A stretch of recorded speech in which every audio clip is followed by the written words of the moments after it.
নমস্কাৰ বন্ধুসকল, welcome to my YouTube channel Deepak জবলেট। আজি পুনৰ আপোনালোকৰ বাবে অসম চৰকাৰৰ ফালৰ পৰা মুকলি হোৱা এটা বিভাগত গ্ৰেড 3 আৰু গ্ৰেড 4 চাকৰি কিছুমান লৈ আনিছো। এই চাকৰিখিনি আপোনালোকে ক'ৰ পৰা আহিছে, লগতে কেনেদৰে আবেদন কৰিব পাৰিব, সকলোখিনি কথা এই ভিডিঅ' যোগে আলোচনা কৰা হ'ব। যদি ভিডিঅ'টো ভাল পায়, ভিডিঅ' লাইক কৰিব, লগতে চেনেলটো ছাবস্ক্ৰাইব কৰি দিব। এনেকুৱা ধৰণৰ ভিডিঅ'সমূহ প্ৰতিদিনে পাই থাকিবৰ বাবে আহক আজি মই ভিডিঅ'টো আৰম্ভ কৰোঁ। ইয়াত আপোনালোকে দেখিব পাইছে ভেকেঞ্চিখিনি আহিছে ক'ৰ পৰা, কামৰূপ জুডিচিয়াৰী ৰিক্ৰুটমেণ্টৰ ফালৰ পৰা ভেকেঞ্চিখিনি আহিছে 2024 বৰ্ষৰ কাৰণে। আৰু আপোনালোকে দেখিব পাইছে পিয়ন আৰু এই অফিচ এছিষ্টেণ্টৰ ভেকেঞ্চি হয়। আৰু এই ভেকেঞ্চি কেইটাৰ কাৰণে লাষ্ট ডেট দিয়া আছে 21 মে 2024 টো হয় আপোনালোকৰ লাষ্ট ডেট।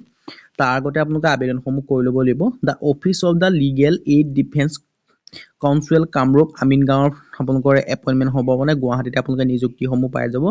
পিয়ন আৰু অফিচ এছিষ্টেণ্টৰ ভেকেঞ্চি আছে। যদি ইণ্টাৰেষ্টেড তেতিয়া আপোনালোকে আবেদনসমূহ কৰি ল'ব পাৰিব।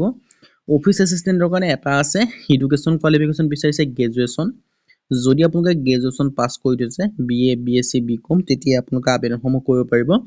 Basic word processing skill, ability to operate computer, ability to take dedication, enter data, female maintenance processing knowledge, এইবিলাকৰ ওপৰত আপোনালোকে জ্ঞান লাগিব। আৰু আপোনালোকে দৰমহা দি আছে 12,000 পৰা 20,000 টকা পৰ্যন্ত আপোনালোকে পাই যাব। এইটো 12,000টো বেচিক পে হয়।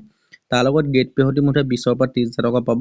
আৰু পিয়নৰ কাৰণে এটা আছে, এডুকেশ্যন কোৱালিফিকেশ্যন বিচাৰিছে 8 পাছৰ পৰা 12 পাছৰ ভিতৰত। আপোনালোকে 8 পাছ, 10 পাছ, 12 পাছটো আবেদন কৰিব নোৱাৰিব। ইমানলৈকে হ'লে আপোনালোকে আবেদনসমূহ কৰি ল'ব পাৰিব। আৰু হাউ টু এপ্লাই, এই ভেকেঞ্চি কেইটাৰ কাৰণে আপোনালোকে আবেদন কৰিবলৈ আপোনালোকে অফলাইন যোগেহে আবেদনসমূহ কৰিব পাৰিব। অফলাইন যোগে আবেদন কৰিবলৈ যিটো আপোনালোকে district legal service authority Kamrup Amingaon যিটো এড্ৰেছ দেখিছে, তাৰ কাৰণে আপোনালোকে এখন আছাম ষ্টেণ্ডাৰ্ড ফৰ্ম বা আছাম গেজেটেড পাৰ্টনাৰ ফৰ্ম যিকোনো এখন কম্পিউটাৰ দোকানত পাব বা অনলাইন যোগে ডাউনলোড কৰিব পাৰিব। ডাউনলোড কৰা ফৰ্মখিনি আপোনালোকে প্ৰিণ্ট আউট কৰি ল'ব। কৰাৰ পিছত আপোনালোকে ধুনীয়াকৈ ফিল আপ কৰিব। ফিল আপ কৰি পেলাই আপোনালোকৰ যিসমূহ এডুকেশ্যন চাৰ্টিফিকেট হয় সেইখিনি জেৰক্স কৰিব। জেৰক্স কৰি আপোনালোকে নিজে চাইন কৰি ল'ব। জেৰক্স কেইটাত চাইন কৰি আপোনালোকে ফটো চিগনেচাৰ লগাব, কোনটো বস্তু আবেদন কৰিছে এইবিলাক কথা লিখিব। লিখি আপোনালোকে এনভেলপ ল'ব। এনভেলপটোত এই এড্ৰেছটো লিখি district legal service authority Kamrup Amingaon এড্ৰেছটো লিখি আপোনালোকে পঠাই দিলে আপোনালোকৰ আবেদনসমূহ হৈ যাব। আৰু আবেদনৰ লাষ্ট ডেট আছে 21 মে 2024। আপোনালোকে নিজে হ'লেও দিবগৈ পাৰে বা ডাকঘৰ যোগে পঠালেও আপোনালোকৰ আবেদনসমূহ হৈ যাব। আজি ভিডিঅ' ইমানে। যদি ভিডিঅ' ভাল পালে লাইক কৰিব, লগতে চেনেলটো ছাবস্ক্ৰাইব কৰি দিব। এনেকুৱা ধৰণৰ ভিডিঅ'সমূহ প্ৰতিদিনে পাই থাকিব বাবে আজিলৈ পুনৰ ভিডিঅ' লগ পাম।